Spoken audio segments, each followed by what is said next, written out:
Hello, magandang umaga mga giliw. Papunta kami ngayon sa aming farm.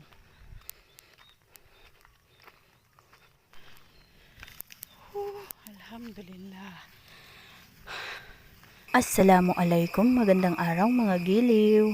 At nandito naman kami sa aming bukid para tingnan kung meron na bang pwedeng i-harvest sa aming mga saging. Nanguha at namitas na rin kami ng wild ampalaya.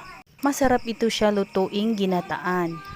Ito talaga ang kagandahan ng nakatira ka sa probinsya.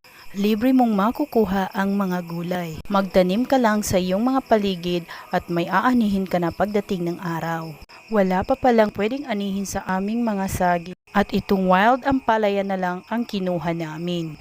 Masarap ito siya gulayin, lutuing, ginataan at hahaluan ng langka. Libre na rin yung langka, pipitasin mo na lang sa puno.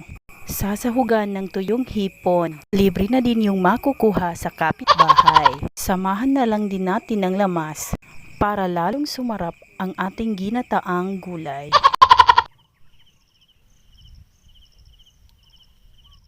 At dahil marami na rin kaming nakuhang wild ampalaya, umuwi na din kami. At dumaan na rin kami sa puno ng langka upang pumitas ng ihahalo namin sa aming gugulayin. Shoutout nga pala sa may-ari ng langka. Pag-uwi nga namin ay dali-dali ko nang nilinisan ang langka at ang wild ampalaya. Dapat talaga may gloves sa paglilinis ng langka dahil dumidikit talaga ang kanyang linta. Pagkatapos ko ngang i-slice ang langka, ay hinugasan ko na at akin na itong nilaga. At hinugasan ko na rin ang wild ampalaya.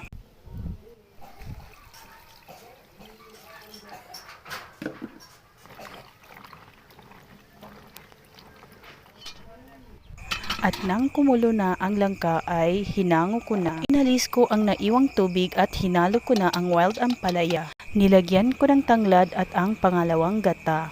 Nilagyan ko na rin ng mga lamas, pagkatapos ay pakukuluan ko lang ito. Nilagyan ko na rin ng asin at seasoning. Pag ito naman ay kumulo na ng malalaking bilog, ay ilalagay ko na ang unang gata at ang tuyong hipon. At pakuluan ko lang ulit ng mga 10 minuto.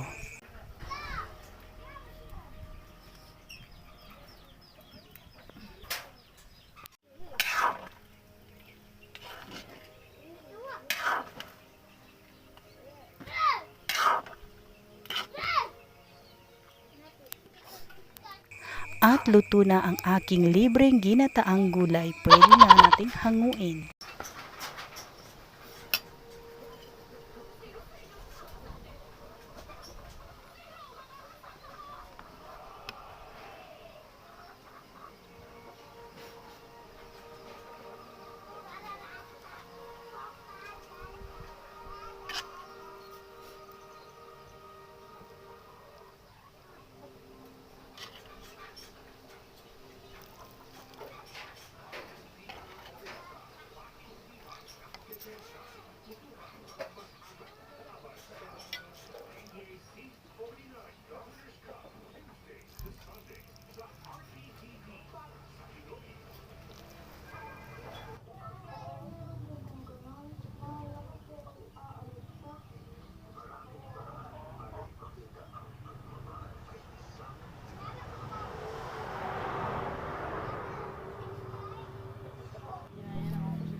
Para naman sa aming merienda ay gumawa ako ng minatamis na niyog para ipalaman.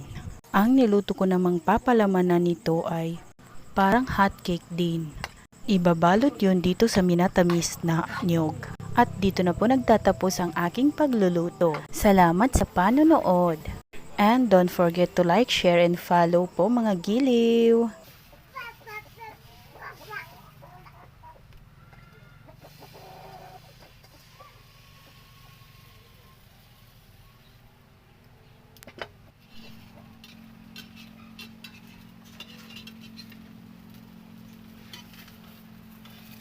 Dobon.